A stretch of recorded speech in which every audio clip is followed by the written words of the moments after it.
Peri engineering, arts and science, pharmacy, nursing மற்றும் physiotherapy கல்லூரிகள் சென்னை இந்தியாவில் சிறந்த உள்கட்டமைப்பு கொண்ட கல்லூரிகளில் ஒன்று. 100% வேலை வாய்ப்பினை உறுதி செய்யும் சாதனை. ஆயிரக்கணக்கான பிற கல்லூரி மாணவர்களுக்கும் வேலை தந்த பெருமை. பெரி, எங்கள் கண்களில் உங்கள் கனவுகள்.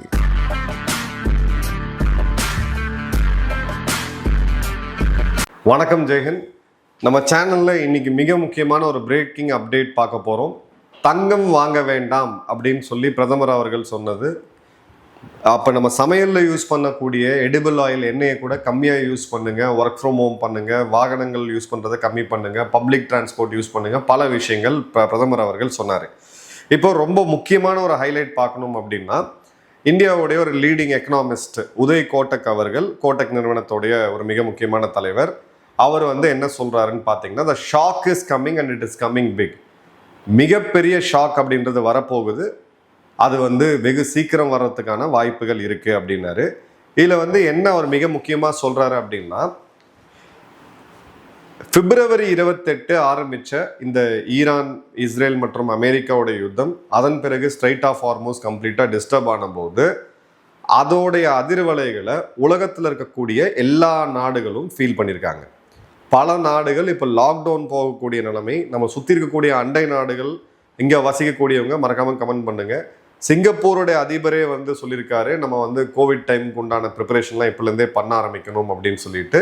அந்த அளவுக்கு உலகத்தில் இருக்கக்கூடிய எல்லா நாடுகளுமே இந்த அதிர்வலையை சந்திச்சாங்க. ஆனால் நடுவில் ஒரு 2-3 நாள் கேஸ் சப்ளை டிஸ்டர்ப்ட் ஆச்சு, பேனிக் ஆனாங்க மக்கள். கமர்ஷியல் சப்ளை நிச்சயமாக டிஸ்டர்ப்ட் ஆச்சு, அதன் பிறகு சீராச்சு. இதை தாண்டி நாம அந்த அதிர்வலையை இது வரைக்கும் உணரலை. அந்த தாக்கம் நம்ம மேலே இல்லை. இந்த இடத்த தான் அவர் சொல்றாரு, consumers have not felt the pressure at all so far. A person with limited income will soon have to spend more directly on fuel and indirectly on everything dependent on fuel. Kotak அவர் என்ன சொல்றாருன்னு பார்த்தீங்கன்னா, oil companies were acting as shock absorbers using hold inventory, but that cushion may not last longer. விஷயம் என்னன்னா, நான் ஏற்கனவே சொன்ன மாதிரி $1 கச்சா எண்ணெய் விலை உயர்வுக்கு நமக்கு இருக்கக்கூடிய தாக்கம் அப்படின்றது 55 காசு. இப்போ இருக்கக்கூடிய Indian oil, IOCL, Indian oil, BPCL, HPCL போன்ற நிறுவனங்கள் எல்லாமே இந்த ஷாக்கை அவங்க எடுத்துக்கிறாங்க. அதாவது அந்த விலையேற்றத்தை மக்களுக்கு பாஸ் பண்ணலை. அதனால நடக்கக்கூடிய இழப்பீடு அப்படின்றது 1000 கோடி ரூபாய் அப்ராக்சிமேட்டா ஒரு நாளைக்கு.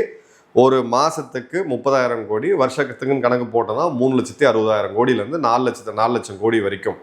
இந்த இழப்பை அவங்க தாங்கிட்டு இருக்கிறதுனால, நம்ம மக்களுக்கு பாஸ் ஆன் பண்ணாததுனால நாம இதை ஃபீல் பண்ணல. ஆனால் இது ரொம்ப நாள் போக முடியாது. ஒரு சராசரி இன்கம் இருக்கக்கூடிய, ஒரு 20,000 30,000 சம்பாதிக்கக்கூடிய ஒரு குடிமகனுக்கு ஒரு சைசபிள் அமௌண்ட் அவன் பெட்ரோலுக்கு செலவு பண்ணுவான்.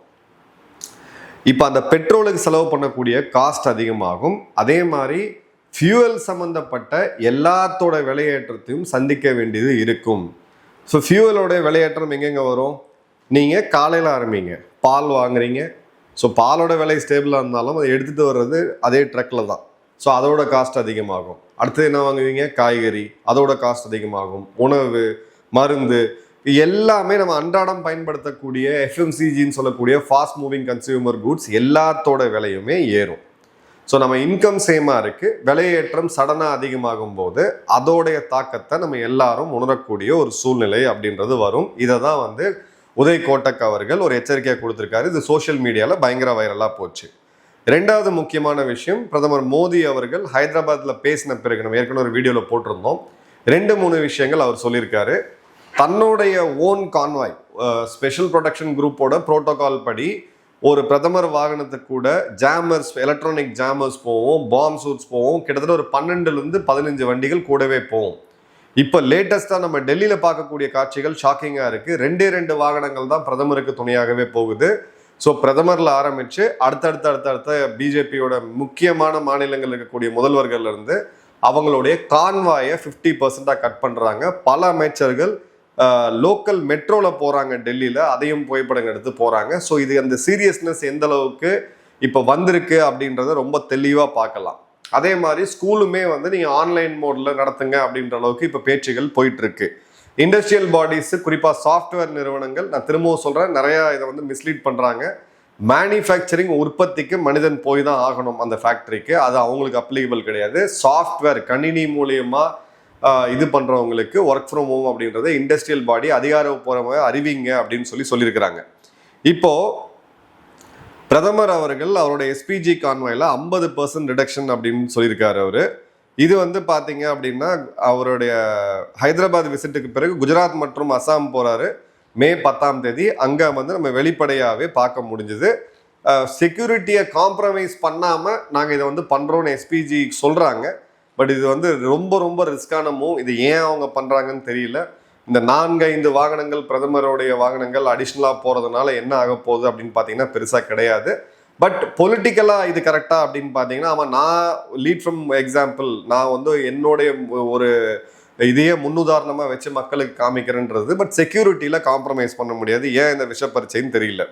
அதே மாதிரி பார்த்தீங்க அப்படின்னா எலக்ட்ரிக் வெஹிக்கிள்ஸுக்கு அதிகம் போங்க, பெட்ரோல் டீசல் வெஹிக்கிளை கம்மி பண்ணுங்க. அதே மாதிரி இந்த பிரதமருடைய கான்வாயிலே எலக்ட்ரிக் வெஹிக்கிள் அதிகமாக பயன்படுத்துங்க, புது வாகனத்தை அடுத்த 1 வருஷத்துக்கு வாங்காதீங்க அப்படின்னு சொன்னாங்க. அதன் பிறகு மத்திய பிரதேஷோடைய சிஎம் மோகன் யாதவ் அவர்கள் அவருடைய கான்வாயில் 13 வண்டியிலேருந்து 8 வண்டியாக குறைச்சிருக்காரு. யூனியன் மினிஸ்டர் ராம்தாஸ் அத்தவாலே அவர்கள் மத்திய அமைச்சர் போகும்போது பார்த்தீங்கன்னா மும்பை மெட்ரோவில் லோக்கலில் போகிறாரு. ஸோ இது எல்லாமே கிளியர் கட்டாக இண்டிகேஷன் காமிக்குது நம்ம இடத்துல வந்து பெட்ரோல் டீசல் அப்படின்றது ரொம்ப டிமாண்டை நம்ம கம்மி பண்ண வேண்டிய ஒரு சூழ்நிலையில் இருக்கோம் அப்படின்றது.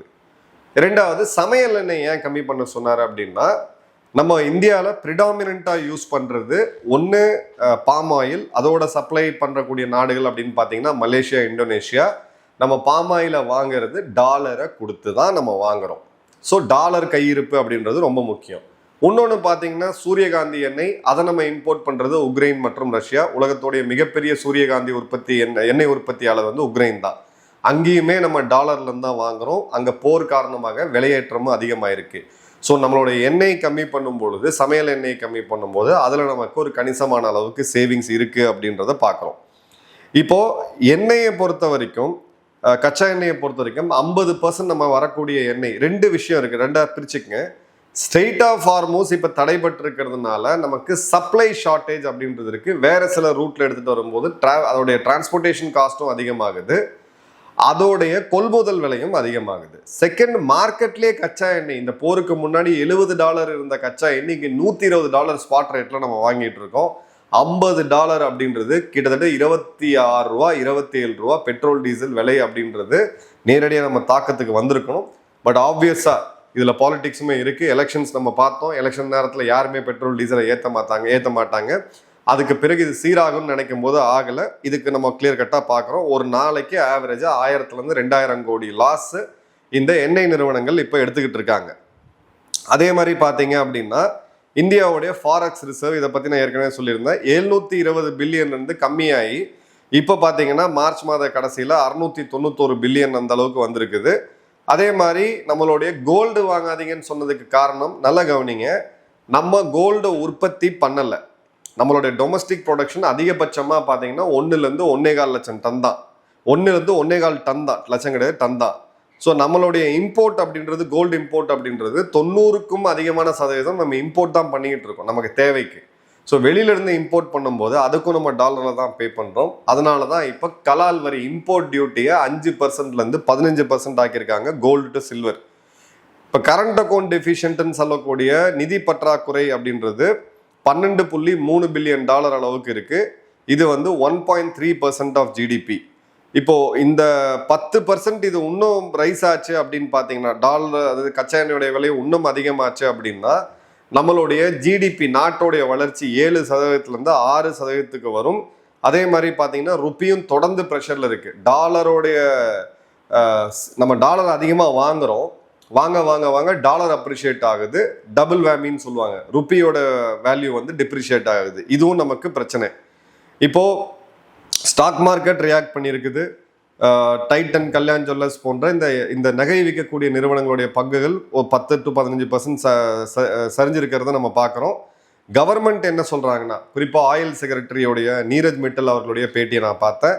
பேனிக் ஆக வேண்டாம், சப்ளைஸ் எல்லாம் கரெக்டாக தான் இருக்கு, ரேஷனிங் பண்ணணுன்ற அவசியம் இல்லை. ஆனால் நம்ம டிமாண்டை கம்மி பண்ணும்போது ஒரு 3-4 மாத காலம் நம்மளுடைய இப்போ நம்ம நைட்டு கார் எடுக்கிறோம், பைக் எடுக்கிறோம், சும்மா ஒரு ரைடு போயிட்டு வரலாம் அப்படின்ட்டு ஒரு 50 கிலோமீட்டர் போகிறது, இந்த மாதிரி தேவையற்ற இதை நம்ம கம்மி பண்ணி ஒரு 3 மாதத்துக்கு டிமாண்டை நம்ம கம்மி பண்ணோம்னா நமக்கு கிட்டத்தட்ட 30,000 கோடி அளவுக்கு சேவ் ஆகும். இந்த எல்லா சேவிங்ஸையும் நம்ம ஓவராலாக பார்த்தோம் அப்படின்னா, இப்போ இந்த இடத்துல இந்த 5 தேர்தலுக்கு பிறகு இதில் 3 தேர்தலை பிஜேபி அவுட் அண்ட் ரைட்டாக ஜெயிச்சிருக்காங்க. ஒரு பொலிட்டிக்கல் கால்குலேஷனுமே இருக்குது. அதுக்கப்புறம் நீங்கள் வந்து இவங்க முன்னோடியாக நின்று பிரதமர் அவர்களே தங்களுடைய வாகனங்களை கம்மி பண்ணி இந்த முன்னுதாரணத்தை காமிக்கிறாரு அப்படின்றத பார்க்குறோம். பட் இதில் பெரிய பிரச்சனை என்ன அப்படின்னு பார்த்தீங்கன்னா, 1985 அன்றைய பிரதமர் இந்திரா காந்தி அவர்கள் கொல்லப்பட்ட பிறகுதான் எஸ்பிஜி உருவாக்கப்படுது. எஸ்பிஜியோடைய ஆப்ரேட்டிங் மேனுவல் அப்படின்றது ப்ளூ புக். அந்த ப்ளூ புக்கில் என்ன இருக்கோ அதை தான் எஸ்பிஜி செய்வாங்க. அதை தான் பிரதமர் அவர்களே கேட்டாகணும். இப்போ இதில் வந்து பார்த்தீங்க, ஸ்டாண்டர்ட் கான்வாயில் பார்த்தீங்கன்னா ஒரு பைலட் கார் இருக்கும், ஒரு டெக்னிக்கல் கார் இருக்கும், ஒரு விஐபி வெஹிக்கிள் இருக்கும், 2 ஐடென்டிக்கல் டீகாய் இருக்கும். ஒரே மாதிரி 3 கார் இருக்கும். எதில் பிரதமர் போகிறாங்கன்றது தெரியாது. ஒரு ஆம்புலன்ஸ் இருக்கும், ஒரு கவுண்டர் அசால்ட் டீம் இருக்கும், ஒரு ஜாமர்ஸ் இருக்கும், இன்னும் 2 வண்டி இருக்கும். அதை பற்றி நான் டீட்டெயில் சொல்ல மாட்டேன். இப்போ இந்த இடத்துல இந்த வண்டிகள் குறைக்கப்படுது அப்படின்ற போது இவங்களால ப்ளூ புக்கை எப்படி பார்க்க முடியும், இதை வந்து எப்படி இவங்க மெயின்டைன் பண்ண முடியும், அந்த செக்யூரிட்டி ப்ரோட்டோக்காலை அப்படின்றத நம்ம பார்க்குறோம். இப்போ ஒரு எக்ஸாம்பிள் குளோபல் கம்பேரிசன் பார்த்தோம்னா, பிரதமருடைய உயிருக்கு இதை வந்து நீங்கள் ஆபத்தில் போடுறீங்க. இது என்னதான் இருந்தாலும் இது அரசியலில் எதிர்கட்சிகள் வந்து கிண்டல் பண்ணுறாங்க, எல்லாத்தையும் நீங்கள் நாட்டு மக்களை சொல்கிறீங்க, உங்களுக்கு மட்டும் 15 வண்டி போகுதா, இந்த விமர்சனங்களை அரசு வந்து கண்டுக்காமல் போகிறது பெட்டரு.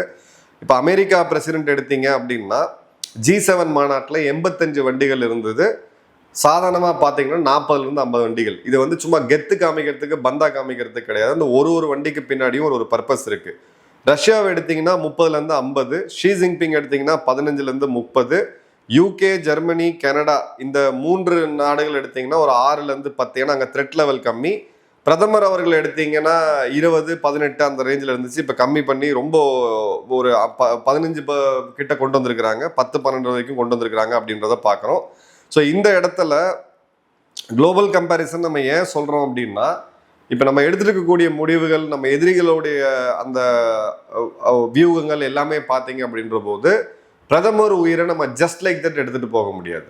இந்திரா காந்தி அவர்களை இழந்திருக்கிறோம், சாஸ்திரி அவர்களை இழந்திருக்கிறோம், திரு ராஜீவ்காந்தி அவர்களை இழந்திருக்கிறோம். இது வந்து இந்திய வரலாற்றில் பிரதமர்கள் யாரும் இது வரைக்கும் கை வைக்கப்படலன்ற வரலாறு கிடையாது. 3 கருப்பு வரலாறு இருக்குது. சாஸ்திரி அவருடைய மரணம் இன்னிக்கும் மர்மம்னு சொன்னால் கூட 2 பிரதமர்கள் இந்த மாதிரியான தாக்குதலில் கொல்லப்பட்டிருக்காங்க அப்படின்றத நம்ம ஜஸ்ட் லைக் தட் நெகேட் பண்ணிட்டு போக முடியாது. நம்ம வந்து இப்போ ஸ்ட்ராட்டஜிக்காக இதை வந்து பேலன்ஸ் பண்ணணும் அப்படின்னு பார்க்குறோம். இப்போ ரஷ்யா கிட்ட இருந்து நம்ம வாங்கக்கூடிய இந்த கச்சா எண்ணெய் மற்றும் எல்என்ஜி கேஸ், இதற்கான அந்த அமெரிக்கன் சாங்ஷன் இது ரிலீஃப் அப்படின்றது 16ஆம் தேதி மே வரைக்கும் இருக்கு.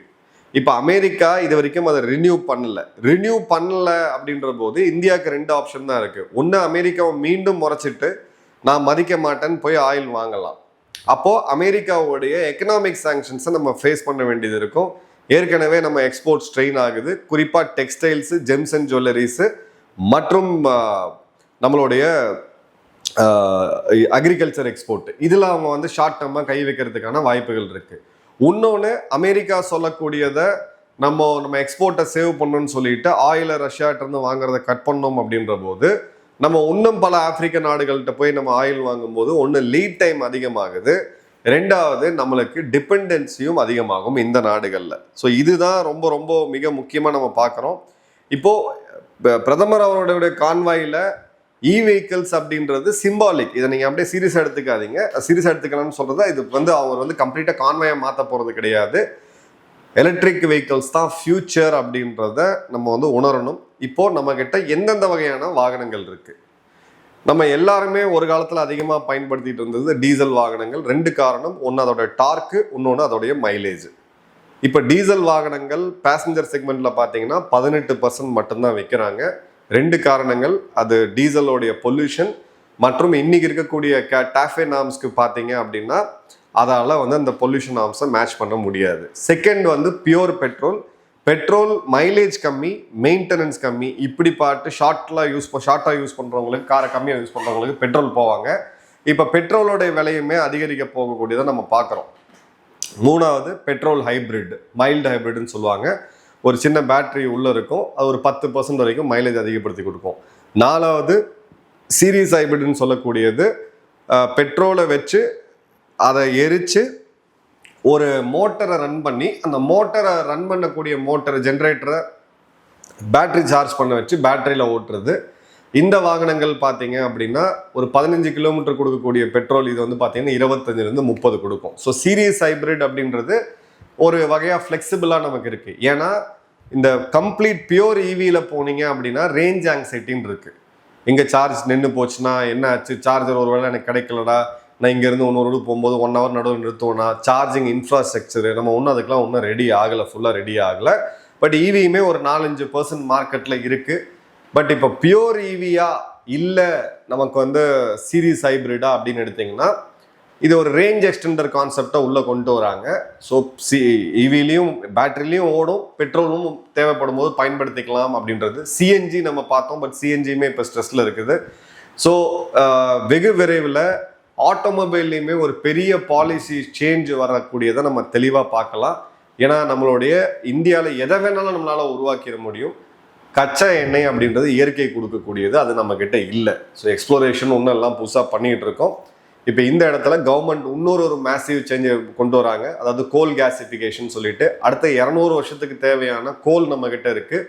ஸோ கோல் வச்சு, நிலக்கரியை வச்சு கேஸை உற்பத்தி பண்ணி, அதுக்கு சப்ஸ்டியூட் கெமிக்கல்ஸை உற்பத்தி பண்ணி அந்த கேஸை வச்சு நம்ம பவர் பண்ணுறது, மின்சாரம், இதுக்கு எல்லாமே. ஸோ மேஜர் சேஞ்சஸ் இப்போ நடந்துட்டு இருக்கு, குறிப்பாக எனர்ஜி செக்டரில். ஸோ பிரதமர் சொன்னது, உதய் கோட்டக் அவர்கள் சொன்னது நல்லா கவனிச்சுக்குங்க. வரக்கூடிய ஒரு பிரச்சனைக்கு நம்ம தயார்படுத்தி வச்சுக்கணும். அதாவது ப்ரிப்பேர் ஃபார் த வர்ஸ்ட் அப்படிம்பாங்க. ஒரு மோசமான சூழ்நிலைக்கு நம்ம ரெடியாக இருக்கிறோம் அப்படின்ற போது, அந்த சூழ்நிலை வரல அப்படின்னா நம்ம இயல்பாக வாழ்க்கையை வாழ்ந்துட்டு போயிடலாம். பட் இப்போ ப்ரிப்பரேஷன் இல்லாமல் போய் சூழ்நிலையை ஃபேஸ் பண்ணணும் அப்படின்னா 140 கோடி மக்கள் வசிக்கக்கூடிய நாட்டில் ஒரு பெரிய பேனிக் உண்டாகும். அதற்கான ப்ரிப்பரேஷனை தான் கிளியர் கட்டாக சொல்கிறாரு. நம்ம மாநில அரசு, இங்கே இருக்கக்கூடியவங்க என்ன பண்ணுறாங்க அப்படின்றத வெயிட் பண்ணி பார்ப்போம். நன்றி, வணக்கம், ஜெய்ஹிந்த்.